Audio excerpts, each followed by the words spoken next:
paz de nosso Senhor Jesus Cristo. Eu sou a Betina e junto com o Gustavo vamos falar com vocês hoje. No próximo dia 31 de outubro é comemorado no mundo o Halloween, véspera da comemoração do Dia de Todos os Santos, em 1º de novembro, e o Dia de Finados, isto é, Dia dos Mortos, no dia 2 de novembro. Você sabe o que é o Halloween? O que é festejado? Suas características, de onde veio e por que entrou em nossa cultura? Não? Então se liga que eu vou lhe explicar. Terra e céus, só tu és Deus, tu és o maior.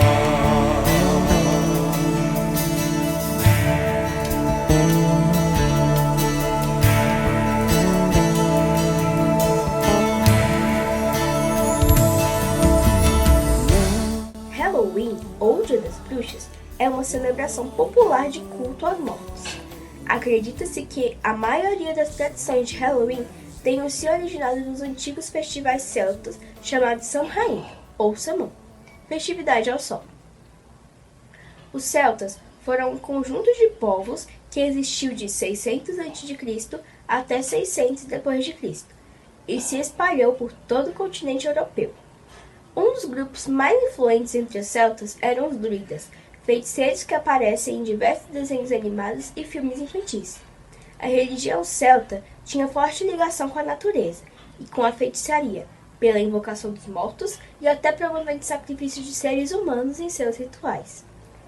Os festivais de Samhain ou Samhain marcavam a passagem de ano e a chegada do inverno.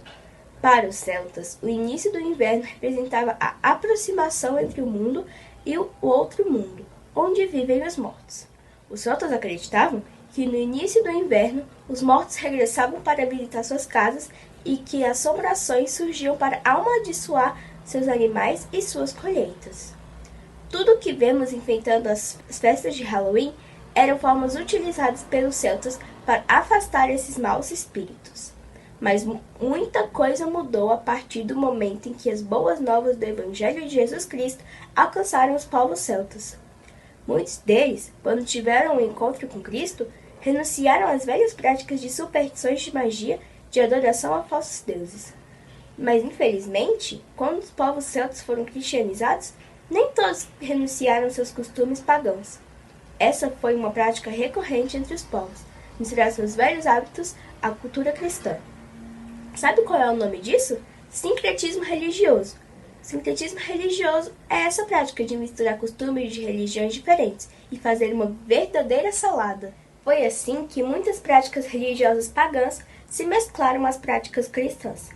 Veja só este caso. Note a coincidência cronológica da festa pagã de Samhain com a celebração ao Dia de Todos os Santos e a do Dia de Finados, comemorado no dia seguinte, 2 de novembro.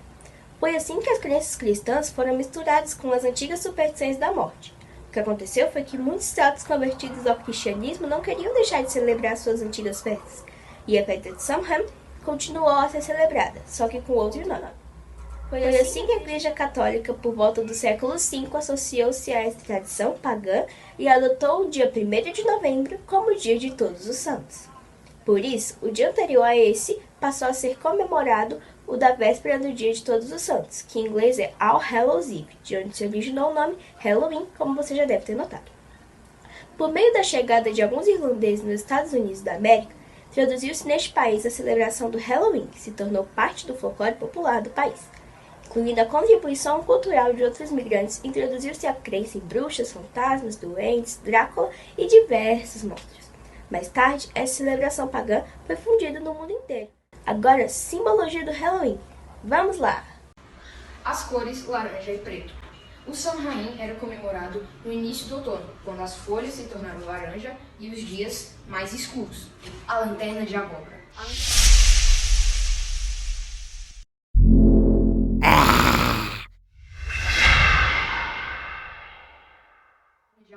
A lanterna de abóbora tem origem de um conto celta, de um rapaz que foi proibido de entrar no céu e no inferno, e vaga eternamente com a sua lanterna de abóbora, em busca de descanso. Os celtas acreditavam que no dia do Samhain, máscaras e fantasias ajudavam a enganar os espíritos que não reconhecia os humanos e continuavam vagando pelo mundo sem incomodar. Para os celtas, os mortos assumiam a forma de esqueletos e fantasmas, morcegos. Os festivais de Samhain sempre acabavam atraindo morcego por causa da fogueira. Aqui, cadê o morcegão? Ó o morcegão aqui. Gostosuras ou travessuras? Gostosuras e travessuras. Essa brincadeira é voltada para crianças que batem de porta em porta. Gostosuras ou travessuras? Elas perguntam isso, aí a pessoa que não tiver doce, entrega o doce. Mas se ela não tiver, as crianças vão fazer um horror na casa da pessoa, vai fazer um monte de travessura.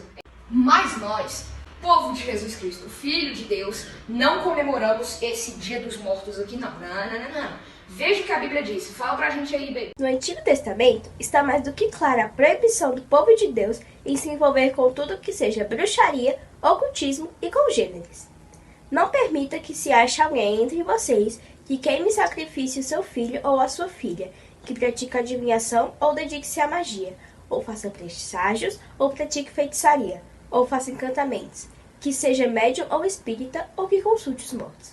O Senhor tem repugnância por quem pratica essas coisas, e é por causa dessas abominações que o Senhor, o seu Deus, vai expulsar aquelas nações da presença de vocês. Deuteronômio 18, 10 ou 12.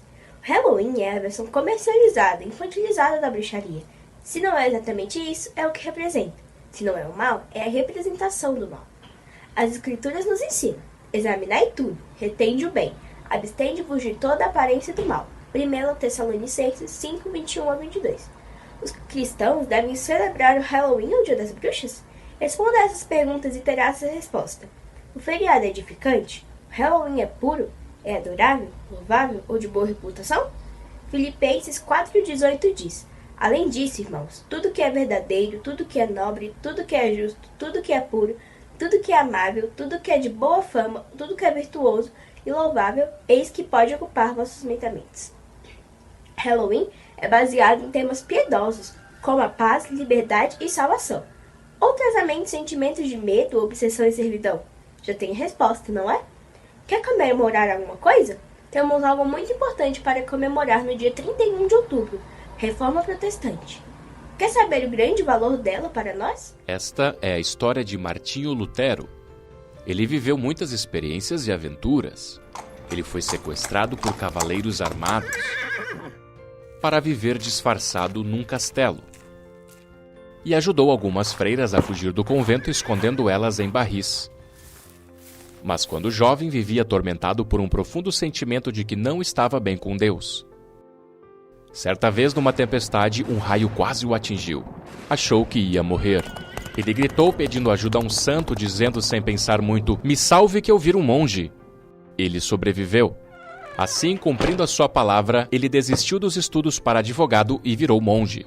Sua família e amigos disseram que ele estava desperdiçando seu talento com isso.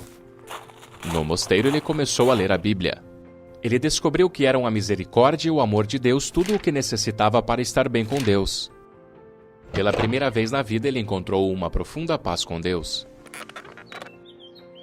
Lutero foi convidado a ser professor na Universidade de Wittenberg. Ele ensinava sobre os livros da Bíblia. As suas aulas eram tão populares que até o povo vinha ouvi-lo. Naquele tempo, a Igreja Católica dizia aos cristãos que com bom comportamento eles poderiam merecer o céu. Mas Lutero sabia pela Bíblia que as boas obras não faziam ninguém merecer o perdão. Nem mesmo o Papa tinha poder para dar o perdão em lugar de Deus. Somente Deus poderia perdoar alguém. Lutero percebeu que a Igreja tinha abandonado o que a Bíblia ensinava e estava até mesmo inventando doutrinas em seu próprio benefício. Ele decidiu que tinha que ensinar contra essas falsas doutrinas.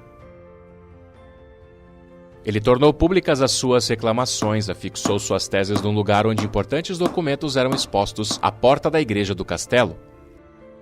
Ele explicou que não era possível comprar o perdão de Deus ou ter uma vida que fosse boa o suficiente para merecer algo de Deus. Suas teses mostraram que Deus quer perdoar os nossos erros e que isso só é possível por causa de Jesus, o Filho de Deus, que veio pagar pela punição que os nossos pecados merecem. Jesus cumpriu isso quando morreu em nosso lugar. As ideias de Lutero se espalharam rapidamente por toda a Europa graças a um novo invento, a prensa tipográfica. O Papa redigiu um documento dizendo que Lutero tinha que retirar tudo o que escreveu ou então seria tratado como um herege. Lutero recusou isso e queimou em praça pública uma cópia da carta do Papa. As ideias de Lutero tiveram um grande impacto religioso, político e cultural. Rapidamente, ele foi convocado para apresentar-se ao imperador e defender-se pelo suposto crime de explicar a Bíblia. O imperador declarou Lutero um fora da lei e baniu seus livros. Foi quando Lutero teve que ser protegido e foi viver escondido num castelo. Vestiu-se de cavaleiro, trocou seu nome para Dom Jorge e deixou a barba e o cabelo crescer. E investiu seu tempo na tradução do Novo Testamento. Novamente, essa tradução se espalhou e o povo pôde ler a Bíblia pela primeira vez. Então Lutero voltou secretamente a Wittenberg. Ele continuava a escrever livros e a traduzir a Bíblia. Ele se casou e teve filhos. A Europa estava agitada com o ensino de Lutero sobre a Bíblia. Hoje, 500 anos depois, as verdades da Bíblia que Lutero redescobriu continuam impactando milhões de pessoas. Pessoas que foram convertidas a Deus e agora conhecem a paz e o perdão que há em Jesus. O perdão que Lutero encontrou está disponível ainda hoje. Nós podemos estar em paz com Deus por causa de um só homem, o Senhor Jesus Cristo.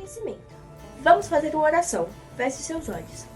Senhor meu Deus, muito obrigado por mais um dia. Nos segredo de conhecimento para que possa atingir mais e mais pessoas a cada dia. E que nós possamos aprender da tua palavra para sempre, Deus. Em nome de Jesus, amém. Fique ligado no Gotas de Conhecimento. O rei